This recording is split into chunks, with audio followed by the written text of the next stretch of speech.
उमंग उत्साह जो रखा है उसको बार बार अटेंशन देकर प्रैक्टिकल में लाने की,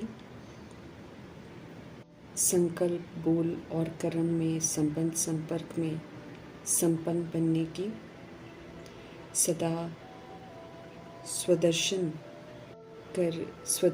चक्रधारी बनने की, सदा दृढ़ संकल्प के द्वारा मायाजीत बन बाप के आगे स्वयं को प्रत्यक्ष करने की, सर्विसेबल नॉलेजफुल सक्सेसफुल बनने की अव्यक्त बाप दादा की हम आत्माओं के लिए आज की अव्यक्त मुरली से शिक्षा।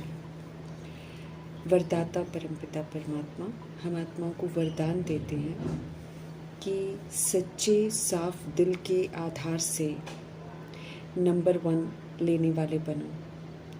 जो सच्चे साफ दिल से नंबर 1 लेते हैं वो दिलाराम को पसंद आते हैं। दिलाराम बाप को सच्ची दिल वाले बच्चे बहुत पसंद हैं क्योंकि वो सत्य हैं। परमपिता परमात्मा सत्य हैं, इसलिए उनको सच्चाई और सफाई बहुत पसंद है। देह का भान, देह के अभिमान से हम सब झूठे बन गए। जो चीज़ हमारी नहीं है उसको हम सत्य समझते हैं और जो हम ओरिजिनल में हैं उसको हम जानते नहीं, और अगर कहीं सुन लेते हैं तो फिर डरते हैं। अब बाबा हमको कहते हैं कि पुनः अपने सत्य धर्म में स्थित हो जाओ। जो हम सब सत्य में आत्मा है उस आत्मा स्वरूप में स्थित हो जाओ। मीठे मीठे परमपिता परमात्मा स्पष्ट करते हैं कि भले दुनिया का दिमाग न भी हो किसी में, लेकिन बाबा को सच्ची साफ दिल वाले चाहिए। वो सच्ची साफ दिल वाले इस ज्ञान मार्ग में नंबर आगे ले लेते हैं। बाकी बाबा कहते दुनिया के पास तो झूठा दिमाग है। बाबा तो इतना दिमाग दे देते हैं, इतना बड़ा दिमाग देते हैं कि हम सब रचता परमपिता परमात्मा को जान जाते हैं। फिर ये जो रचना है इसकी शुरुआत कैसे होती है, इसका मध्य कैसे होता है, इसका अंत कैसे होता है, इसकी नॉलेज को भी हम जान लेते हैं, जो कि दुनिया वाले जानते ही नहीं हैं। चाहे कितना भी दिमाग वाला हो, सच्चाई थोड़ा जानता है। वो तो देह अभिमान में जो साइंस घमंडी ढूंढते हैं उसी पर अभिमान करते रहते हैं, उसी पर इतराते रहते हैं। वो विनाशी नॉलेज है जिसका इतना घमंड करते हैं। सच्चाई क्या है सृष्टि रूपी ड्रामा की, ये तो मीठे परमपिता परमात्मा हम आत्मा को समझाते हैं। तो दिमाग तो बाबा इतना बड़ा हमको दे देते हैं जो कि अपने आप को इंटेलिजेंट समझने वालों के पास भी नहीं है। कितने भी विद्वान हो जाएं दुनिया में, कितने भी शास्त्रवादी हो जाएं, सच थोड़ी जानते हैं। मनुष्यों की लिखी हुई बातों को ही पढ़ते हैं, सुनते सुनाते हैं। मनुष्य तो कोई भी सच्चा नहीं है। सच्चाई तो परमपिता परमात्मा में है। तो सच्ची साफ दिल के आधार से ही हम आत्माओं के नंबर बनते हैं, सेवा के आधार से नहीं। ये नहीं कि हमने बहुत सारी सेवा कर दी है तो हमको नंबर मिल जाएंगे, नहीं। नंबर तो सच्चाई और सफाई के आधार से। फिर तो भले थोड़ी सी सेवा भी की होगी, लेकिन सच्चाई सफाई से की होगी तो उसकी वैल्यू बहुत ज़्यादा सेवा करने वाले जो खाली बाहरी दिखावे से करते हैं उस पर भी भारी पड़ जाएगी। तो सच्चे दिल की सेवा का प्रभाव जो है बाबा कहते हैं वो दिल तक पहुंचता है। आत्माएं वाकई परमपिता परमात्मा से फिर जुड़ती है जब हम सच्चाई से सेवा करते हैं, सच्चे दिल से सेवा करते हैं, क्योंकि फिर प्रभु जी साथ होते हैं ना तो सेवा सफल हो जाती है। हम झूठ होते हैं या फिर दिमाग दिखाने की कोशिश करते हैं, शोबाजी करते हैं, फिर बाबा साथ नहीं देते हैं। लेकिन जब हम सच्चाई और सफाई से मीठे मीठे परमपिता परमात्मा की श्रीमत पर चलकर सेवाएं करते हैं तो फिर शिव पिता परमात्मा हम आत्माओं का साथ देते हैं और सेवा सफलता पूर्वक एकदम संपन्न होती हैं। आत्माएं वाकई प्रभु जी के बन जाती हैं। दिमाग वाले नाम कमाते हैं, उनको नाम मिल जाता है, बाहरी दिखावे मिल जाते हैं, मान मिल जाता है, और जो दिल से करते हैं वो फिर दुआएं कमाते हैं। प्रभु जी से भी दुआएं मिलती हैं। फिर उसके बाद जो अष्ट रतन है, सच्चे बच्चे हैं बाबा के, उनसे दुआएं मिलती हैं। ब्रह्मा जी से मिलती हैं, सरस्वती जी से मिलती हैं, तो कितनी सारी दुआएं कमाते हैं। और दिमाग वाले तो फिर बस ठीक है, इस दुनिया में उनको नाम मिल जाता है लेकिन दुआएं नहीं प्राप्त करते हैं। तो सच्चे सच्चे परमपिता परमात्मा स्पष्ट करते हैं कि उनको सच्चे साफ दिल वाले बच्चे अच्छे लगते हैं। तो हमको सच्चाई और सफाई अपने अंदर धारण करनी है। जितने भी झूठ के मुखौटे हमने लगा रखे हैं उससे हमको बाहर आना है। दैहिक कोई भी बात हमारे अंदर है तो वो झूठ है, उसको बाहर निकालना है। क्योंकि दैहिक कुछ भी भान होता है तो उससे बाबा को नफरत आती है, क्योंकि उसमें बदबू होती है ना। देभान में बुराइयां हैं, दे अभिमान में बुराइयां हैं, उसमें से बदबू आती है, इसलिए बाबा साथ नहीं देते हैं। उसमें अभिमान होता है, अपमान, अहंकार, ये सब चीज़ें होती, काम, क्रोध, लोभ, अहंकार होता है। फिर ये जो विकारी चीज़ें हैं ये बदबूदार बना देती हैं। तो अब हमको सच्चा और साफ बनना है।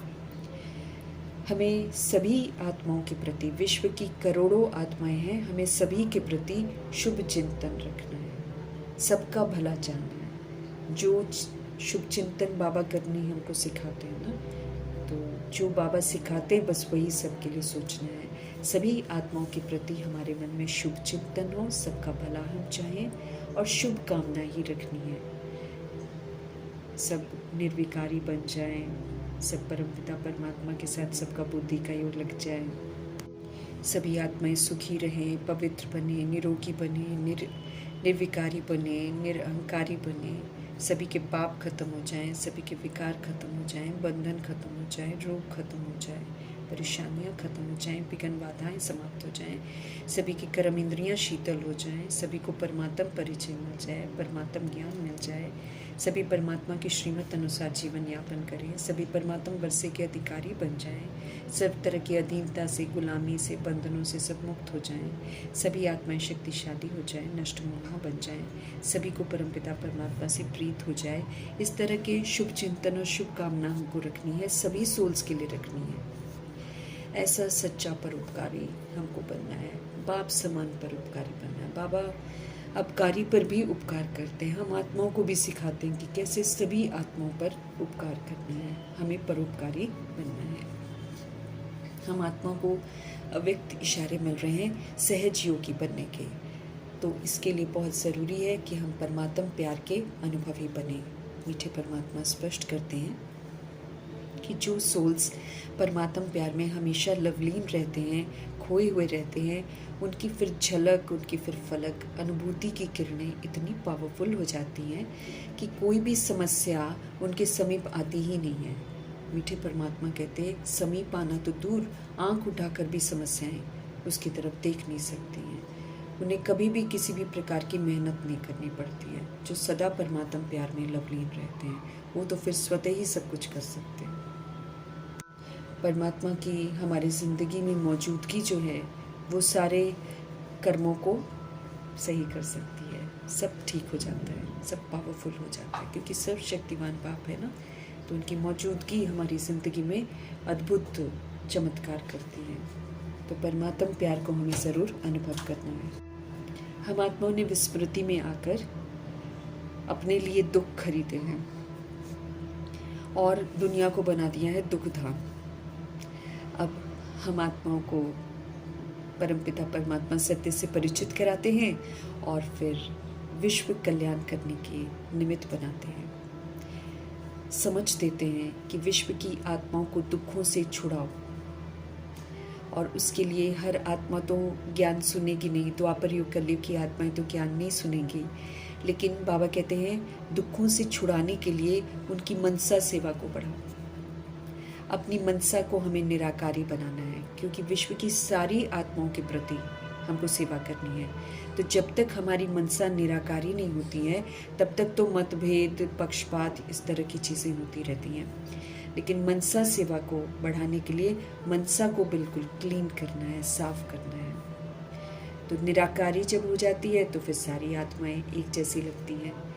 तो मीठे मीठे परमपिता परमात्मा हम आत्माओं को समझ देते हैं कि मनसा सेवा को बढ़ाओ, संपन्न बनो और संपूर्ण बनो।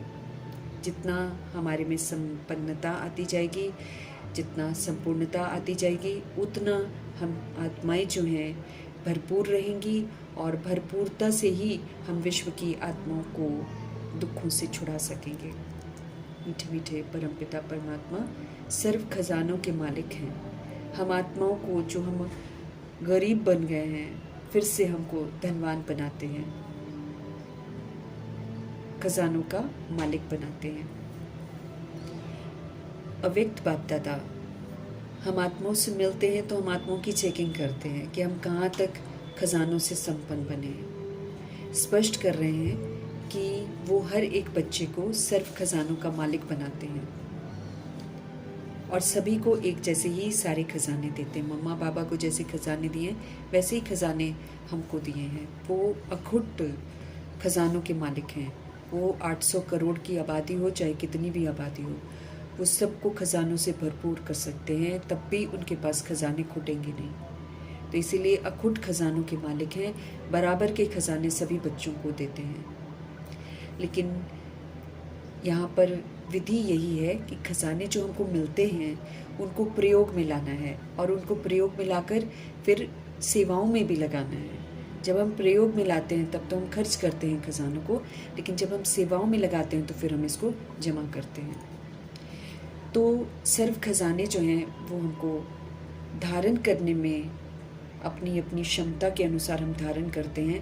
बाबा कहते हैं इसलिए सब नंबरवार हो जाते हैं। लेकिन बाबा हमको चेक करते हैं कि कहाँ तक हमने खजानों को धारण किया है।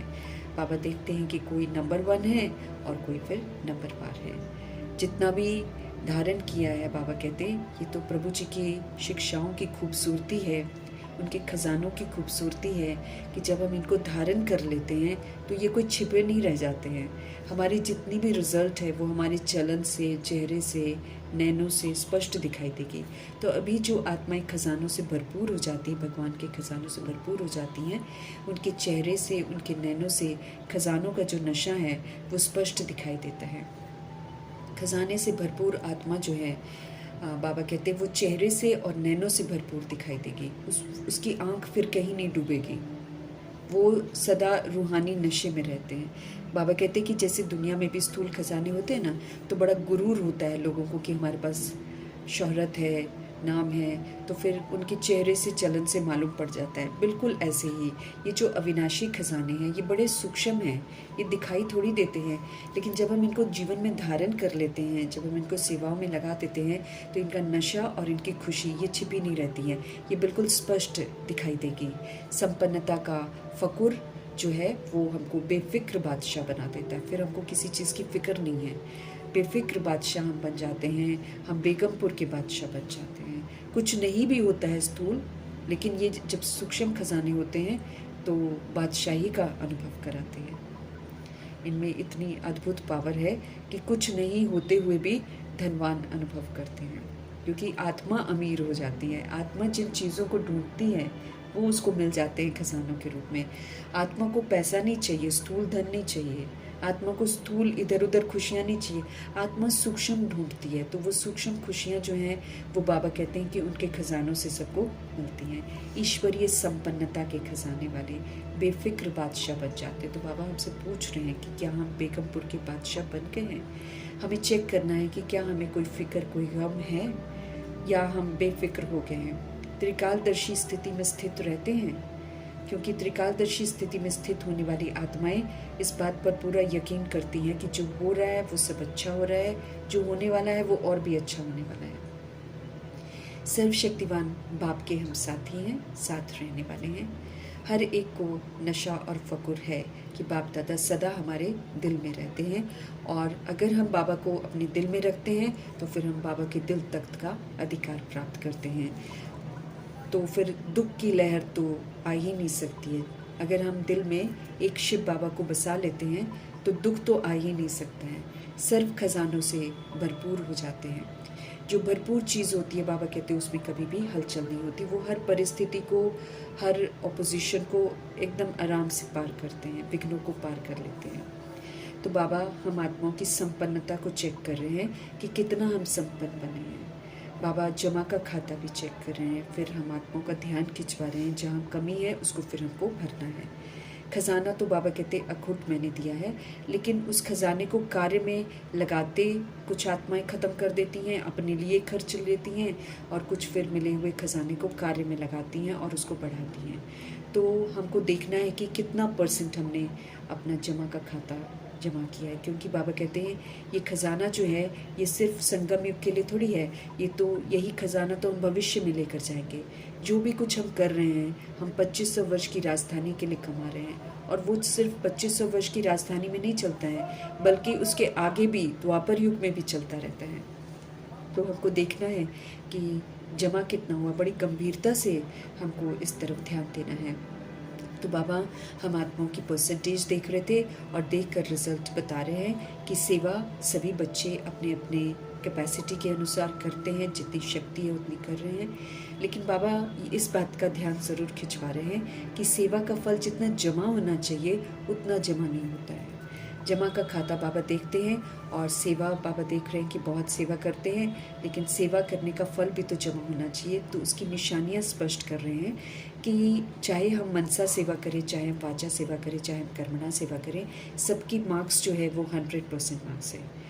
तो सेवा करते हैं, लेकिन बाबा कहते हैं अगर सेवा करने के समय में या सेवा के बाद में अगर हम मन से संतुष्ट अनुभव नहीं करते हैं, और जिनकी हम सेवा करते हैं वो आत्माएं भी संतुष्ट अनुभव नहीं करती हैं, तो फिर हमें समझ लेना चाहिए कि हमारा सेवा जो है उसका खाता जमा नहीं हुआ है। स्व की संतुष्टता भी बहुत ज़रूरी है और सर्व की संतुष्टता भी बहुत ज़रूरी है। अगर हम सच्चे दिल से सेवा करते हैं, अगर हम श्रीमद् प्रमाण मनसा वाचा कर्मणा सेवा करते हैं, तो यकीनन हम संतुष्ट अनुभव करेंगे। तो % जमा का बाबा कहते कम हो जाता है, ये बाबा देख रहे हैं। यथार्थ सेवा की विधि को स्पष्ट करते हुए बाबा बता रहे हैं कि हमारी सेवा जो है वो विधि पूर्वक होनी चाहिए। वो तब जमा होती है जब हम निमित्त भाव से सेवा करते हैं, जब हम निर्माण की भावना से सेवा करते हैं, मतलब कोई मान की इच्छा नहीं रखते हैं, और फिर हम अपने स्वभाव को निर्मल रखते हैं, हम वाणी को निर्मल रखते हैं। तो ये जो भाव, ये जो भावना, ये जो स्वभाव, ये जो बोल है, बाबा कहते हैं अगर इन बातों से एक बात भी कम हो जाती है तो फिर बाबा कहते हैं कि % जो है जमा की वो कम हो जाती है। इसीलिए चारों ही बातों का हमको पूरा ध्यान रखना है। इसके अतिरिक्त चारों सब्जेक्ट ज्ञान, योग, धारणा, सेवा, इसकी भी हमको चेकिंग करनी है। हर सब्जेक्ट में हमारा खाता पूरा जमा 100% होना चाहिए। बाप दादा देखते हैं कि 4 बातें भी जो सुनाई हैं बाबा ने, भाव, भावना और स्वभाव, निर्मल स्वभाव, अनिर्मल वाणी, ये भी बाबा देख रहे हैं। तो उस प्रमाण बाबा हम आत्मा को समझ दे रहे हैं कि सेवा समाचार तो बहुत है, लेकिन जमा का खाता बहुत कम है। जमा तभी होगा जब विधि पूर्वक हम करेंगे। हर खजाने को हमको चेक करना, फिर हमारा ध्यान बाबा ज्ञान के खजाने की तरफ खिंचवा रहे हैं। तो जो भी संकल्प कर्म हम करें तो फिर वो नॉलेजफुल होना चाहिए, श्रीमद् प्रमाण होना चाहिए। अगर साधारण है, अगर उतना मतलब समर्थ नहीं है, तो फिर बाबा कहते फिर नहीं जमा होता। उसी तरीके से जब हम योग लगाते हैं बाबा से, आत्मा खुद को समझकर परमपिता परमात्मा से योग लगाते हैं, तो शक्तियों की प्राप्ति होती है। लेकिन जब हमें शक्तियों का खजाना भरपूर नहीं मिलता है, तो फिर दिनचर्या में जो भी हमारे साथ होता है उसमें ज़रूरत के समय में शक्तियाँ ऑर्डर से नहीं चलती हैं। हम करके फिर बाद में एहसास करते हैं कि हमको ये शक्ति यूज़ करनी चाहिए थी, तब तो मास्टर सर्वशक्तिवान नहीं बन पाते हैं ना। तो फिर जब हम मास्टर सर्वशक्तिवान नहीं बनते हैं, शक्तियों को समय पर यूज़ नहीं करते हैं, बाद में हमको याद आता है, तो फिर बाबा कहते हैं फिर ये योग का जो खजाना है ये भी फिर जमा नहीं होता। समय पर ऑर्डर करने पर शक्ति को इमर्ज होना चाहिए। एक शक्ति को भी अगर ऑर्डर में हम नहीं चला सकते हैं, तो फिर बाबा कहते हैं फिर आप निर्विघ्न राज्य के अधिकारी कैसे बनेंगे। तो शक्तियों का खजाना कितना जमा है, उसके आधार से हम कह सकते हैं कि योग का जो सब्जेक्ट है वो जमा होता है। चेक करते जाना है आपको कि मेरा खाता कितना जमा है। बाप दादा को हम आत्माओं से बहुत प्यार है, और बाप दादा यही चाहते हैं कि हम सब जमा का खाता जो है वो भरपूर करके रखें। इसलिए तीसरा विषय की तरफ ध्यान खिंचवाते हुए धारणा में भी बाबा कहते भरपूर होना चाहिए।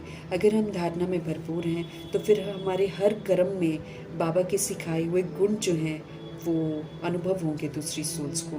वो गुण जो आवश्यकता है ना, आवश्यकता के अनुसार समय पर हमारे कर्मों में स्पष्ट होंगे, वो चेहरे चलन से भी इमर्ज दिखाई देंगे। अगर बाबा कहते कोई भी गुण की कमी है, चाहे वो 36 गुण हो, चाहे वो 36 गुण से भी ज़्यादा गुण है, और चाहे 7 गुण हो, अगर इनमें से कोई भी कमी है, मानो बाबा कहते सरलता के गुण की कर्म के समय ज़रूरत है, मधुरता की ज़रूरत है, और हम फिर उसको यूज़ नहीं करते हैं, चाहे बोल में चाहे कर्म में। अगर सरलता मधुरता के बजाय थोड़ा भी हमारे में थोड़ा जोश आ जाता है, आवेशता आ जाती है, थकावट है, तो इसलिए मधुरता नहीं होती है, चेहरा मधुर नहीं है, सीरियस है, तो फिर गुण संपन्न नहीं कहेंगे। तो सर्कमस्टेंसेस चाहे कैसे भी हो, बाबा वो नहीं देखेंगे कि सर्कमस्टेंसेस ऐसे थे इसलिए हम ऐसे हो गए, लेकिन जो हमारे ओरिजिनल निजी अनादि और आदि गुण हैं वो हमारे में इमर्ज होने चाहिए। इस तरफ भी हमको ध्यान देना है। तो धारणा अगर होगी तो फिर गुण ज़रूर हमारे कर्मों में होंगे, आचरण में होंगे, चलन में होंगे, चेहरे पर अनुभव होंगे। बिल्कुल इसी तरीके से सेवा का सब्जेक्ट जो है, इस पर भी ध्यान खिंचवा रहे हैं बाबा, और हमको कह रहे हैं कि सेवा में अगर हम सच्चे सेवादारी हैं तो फिर उसकी निशानी है कि हम सेवा करके भी हल्के रहेंगे, हम लाइट रहेंगे, हम खुशनुमा रहेंगे। सेवा का फल है ही खुशी। अगर सेवा करते हमारी खुशी गायब हो जाती है तो फिर सेवा का खाता जो है वो जमा नहीं होता। सेवा में हम समय लगाते हैं, मेहनत करते हैं, थोड़ी परसेंटेज में तो जमा हो जाता है, ऐसी बात नहीं है कि फालतू जाएगा बाबा कहते, लेकिन जो परसेंटेज जमा होना चाहिए वो उतना नहीं होता है। इसीलिए बाबा कहते हैं कि लाइट, हल्के, हैप्पीनेस अगर हमको मिलती है सेवा से, तब सेवा जमा होती है। ऐसे ही जब हम संबंध संपर्क में आते हैं तो संबंध संपर्क में अगर हम परमात्मा की श्रीमत अनुसार व्यवहार में आते हैं तो दुआओं की प्राप्ति होती है। बाबा कहते हैं कि संपर्क और संबंध में जब आते हैं तो सोल्स जिनके भी संबंध में हम आए हैं उनके मन से हमारे लिए दुआएं निकलनी चाहिए, बाहर से नहीं, दिल की दुआएं निकलनी चाहिए। अगर दुआएं हमको प्राप्त हैं तो समझो कि हमारा संबंध संपर्क का सब्जेक्ट में भी जमा होता है। ये बहुत सहज पुरुषार्थ का साधन है दुआएं प्राप्त करना। बाबा हमको स्पष्ट करते हैं कि भाषण हम ना भी कर सके, मनसा सेवा भी बाबा कहते भले इतना पावरफुल ना भी कर सके, नए नए प्लान हम बनाने हमको ना भी आए, कोई हर्जा नहीं, लेकिन बाबा कहते इस पर ध्यान दो कि सभी से हमको दुआएं लेनी है, दुआएं लेनी है, दुआएं देनी है। ऐसे बाबा कहते हैं मन के संकल्प जो बाबा रीड करते हैं तो उसमें बाबा ने देखा है कि हम आत्माओं में से किसी आत्मा के मन में ये भी आ जाता है कि अगर कोई ख़राब काम करता है तो फिर उसको कैसे दुआएं दें। इस पर बाबा कहते हैं, कुछ आत्माएं कहती हैं कि उनको क्रोध आ जाता है, दुआएं कैसे देंगे। फिर बाबा कहते क्रोध के बाल बच्चे भी यूज़ करते हैं, लेकिन बाबा कहते हमको समझ देते हैं कि ठीक है वो तो अनजान है जिसने ख़राब काम किया है, वो तो ख़राब है, लेकिन हाँ समझने तक ठीक है कि हाँ उसने ख़राब किया है, क्योंकि हमको ख़राब काम नहीं करना है। लेकिन अगर हम किसी के ख़राब काम को देखकर और ख़राब बातों को देखकर हम अपने दिल में बसा लेते हैं, समा लेते हैं और समझते हैं कि इसने ऐसा किया, इसने वैसा किया, जब ये चिंतन चलता है तो फिर तो हम गलत काम करते हैं, तो हम भी तो बुराई को अपने अंदर डाल रहे हैं ना। तो बाबा कहते हैं कि अगर हम समझदार हैं तो समझदार व्यक्ति खराब चीज़ तो अपने पास नहीं रखेगा, क्योंकि हर आत्मा खराब चीज़ को छोड़ने का प्रयत्न कर रही है, लेकिन जो नहीं छोड़ पा रहे हैं उनकी खराबी को देखकर हमें अपने अंदर नहीं बसाना है। तो खराब चीज़ तो अपने पास नहीं रखेंगे ना। तो जब वो खराब है और हमने दिल में बसा लिया तो फिर हमने तो खराब चीज़ को अपने पास संभाल के रख लिया, तो ये भी तो गलत है ना। समझना अलग चीज़ है बाबा कहते, लेकिन उसको समा लेना वो बिल्कुल अलग चीज़ है। तो समझदार बनना है, लेकिन बुराइयों को अपने अंदर समाना नहीं है, तब जाकर हम किसी का भला कर सकेंगे। ऐसे समझ करके हमको व्यवहार में आना है। तो बाप दादा ने हम आत्माओं की चेकिंग करी और बाबा कह रहे हैं कि समय तो समीप आ रहा है, हम ही को समीप लाना है। और जो आत्माएं ये पूछती हैं कि कितने वर्षों में विनाश होगा, बाबा ऐसे बच्चों से प्रश्न करते हैं कि आप हमें बताओ कि समय को समीप लाने वाला कौन है। ध्यान खिंचवा रहे हैं कि समय तो हमें ही संपन्न और संपूर्ण बनकर समीप लाना है। तो ड्रामा है, लेकिन निमित्त तो हम ही आत्माएं हैं ना। तो बाबा कहते हैं कि सवेरा किसके रोके हुए रुका हुआ है, हम आत्माएं संपन्न संपूर्ण नहीं बने हैं। विनाशकारी हस्तियाँ जो हैं वो तो विनाश करने के लिए तड़प रही हैं, उनके पास तो सब कुछ रेडी है, लेकिन हम आत्माएं तो नव निर्माण करने के निमित्त है। इसलिए हमको देखना है कि हम कहाँ तक रेडी हुए हैं। अगर पुराना ख़त्म हो जाए और बाबा बोले निर्माण का कार्य नहीं होगा तो फिर कैसे चलेगा, क्योंकि स्थापना एक तरफ हो जाती है फिर विनाश होता है। तो बाप दादा टीचर का रूप धारण करके हम आत्माओं से पूछ रहे हैं कि जो होमवर्क उन्होंने पिछले मुरली में हम आत्माओं को दिया था, क्या हमने वो होमवर्क पूरा किया है। हमें अपने आप से पूछना है कि क्या हम संपन्न और संपूर्ण स्टेज तक पहुंच गए हैं। क्या हम आवाज़ से परे और आवाज़ में आना दोनों ही स्थितियों को क्या हमने समान बना लिया है कि जैसे हम आवाज़ में बड़ी जल्दी आ जाते हैं तो क्या हम आवाज़ से परे भी जल्दी से हो सकते हैं। जब चाहो सहज है, ये हमको चेक करना है। और सेकंड में क्या हम आवाज़ में आ सकते हैं, सेकंड में क्या हम आवाज़ से परे हो सकते हैं, इतनी हमारी प्रैक्टिस है। तो जैसे शरीर द्वारा जब चाहो जहाँ चाहो वहाँ हम आ जा सकते हैं, ऐसे ही मन बुद्धि के द्वारा जब चाहो जहाँ चाहो क्या हम आ जा सकते हैं, हमको चेक करना है। क्योंकि मीठे परमात्मा स्पष्ट करते हैं कि अंत में पास मार्क्स उन्हीं को मिलेगी जो सेकेंड में जो चाहे, जैसा चाहे, जो ऑर्डर करना चाहे उसमें वो सफल हो जाए। बाबा कहते हैं साइंस वाले लोग भी कम समय में सहज करके ज़्यादा काम करना चाहते हैं, तो हमें भी तो वैसी स्थिति बनानी है, मिनटों तक भी नहीं, सेकंड तक भी नहीं। बाबा कहते हैं आप देखो कि तुरंत आप कर सकते हो। जैसे लाइट हाउस माइट हाउस का उदाहरण देते हैं कि सेकंड में जब उसको ऑन किया जाता है तो चारों तरफ वो लाइट फैलाता है। ऐसे ही क्या हम सभी आत्माएं भी सेकंड में लाइट हाउस बनकर चारों ओर लाइट फैला सकते हैं। स्थूल आंखें तो एक स्थान पर बैठकर दूर तक देख सकती हैं ना, फैला सकती हैं दृष्टि। ऐसे ही हमको तीसरे नेत्र से, समझ के नेत्र से एक स्थान पर बैठकर चारों ओर वरदाता विधाता बनकर नज़र से निहाल करना है, ये ऊंचा कर्तव्य करना है। तो क्या हम कर सकते हैं? अपने को सब बातों में चेक करना है। इतना तीसरा नेत्र हमारा क्लीन और क्लियर है कि चारों तरफ वरदाता और विधाता बनकर नज़र से निहाल कर सके। सभी बातों में अगर थोड़ी भी कमज़ोरी है तो फिर बाबा कहते हैं ये मैं और मेरा जो ख़त्म करना था, खुद का लगाव जो है मैं और मेरे से आता है, तो क्या ये इसको हमने ख़त्म किया है? तो मैं के लिए भी बाबा ने स्पष्ट किया था, मेरे के लिए भी होमवर्क दिया था। तो दोनों को समाप्त करना है, दो मैं को समाप्त करना है, एक दिल शिकस्त का मैं और एक देह अभिमान का मैं, और सिर्फ एक मैं रखना है और वो आत्मा का मैं है ना, मैं आत्मा हूँ, इसको रखना है। बाकी अभिमान वाला और दिल शिकस्त वाला इसको हटा देना है, ख़त्म करना है। तो ये होमवर्क करने में क्या हम सफल हुए हैं? मीठे बाबा हमसे पूछ रहे हैं। फिर उसके बाद बाबा ने हमसे ये भी पूछा कि दूसरा होमवर्क उन्होंने हमको कहा था कि क्रोध को छोड़ना है। तो क्या हमने क्रोध को पूरा छोड़ा, क्रोध के वंश और अंश को छोड़ा? क्या संकल्प में क्रोध आया, और संकल्प में आया तो क्या वो वाचा में भी आया? इस तरह बाबा हम आत्माओं से पूछ रहे हैं कि संकल्प में, मन में भी क्रोध नहीं आना चाहिए, तो क्या उसकी चेकिंग हमने की है? अगर मन में आया और मुख से नहीं किया तो भी बाबा मुबारकबाद देते हैं। वैसे बाबा ने बोला है कि हमारे मनसा में भी, स्वप्न में भी कभी क्रोध नहीं आना चाहिए। तो रिजल्ट के हिसाब से बाबा हम आत्माओं को देख रहे हैं और समझ दे रहे हैं कि क्या स्थापना का कार्य, स्व को संपन्न बनाने का कार्य, सभी आत्माओं को मुक्ति का वर्षा दिलाने का कार्य क्या हमने संपन्न कर लिया है?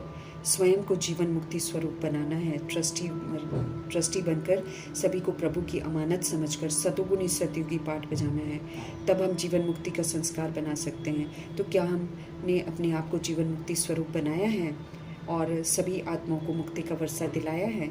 तो ये है स्थापना करता आत्माओं का श्रेष्ठ कर्म। इसकी तरफ हम आत्माओं को ध्यान खिंचवा रहे हैं। तो कह रहे हैं चेक करो क्या आपने ये कार्य किया है।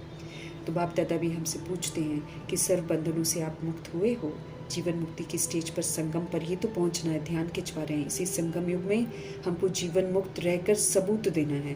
कोई भी आत्मा हमको अपने बंधन में बांध ना सके, इतना फ्री होकर जीवन मुक्ति के संस्कार हमको बनाने हैं।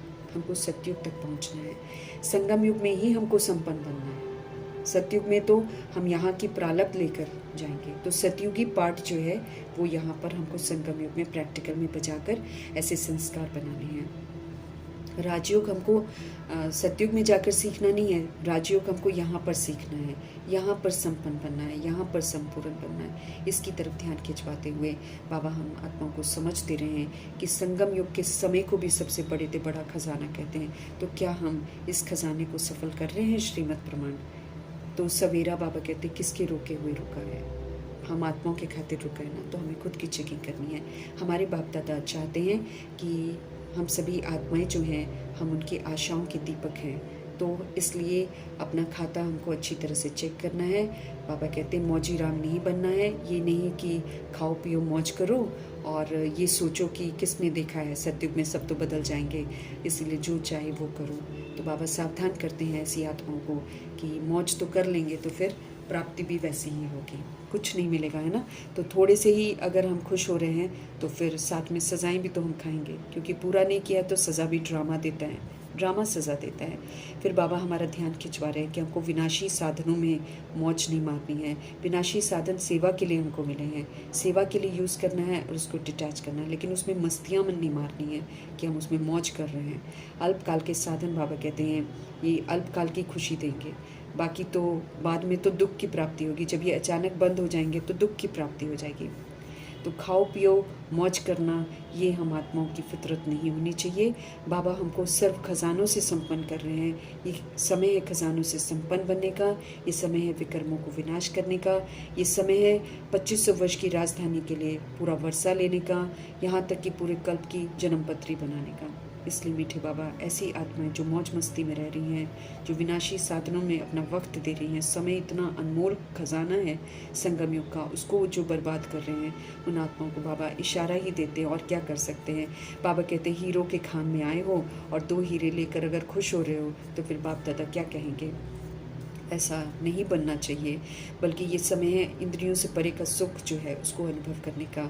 तो सुख के अतीन्द्रिय सुख के मौज के झूले में झूलने के लिए बाबा बोलते हैं। ये दुनिया के झूलों में झूलने के लिए थोड़ी बोल रहे हैं कि मस्तियाँ मारते जाओ।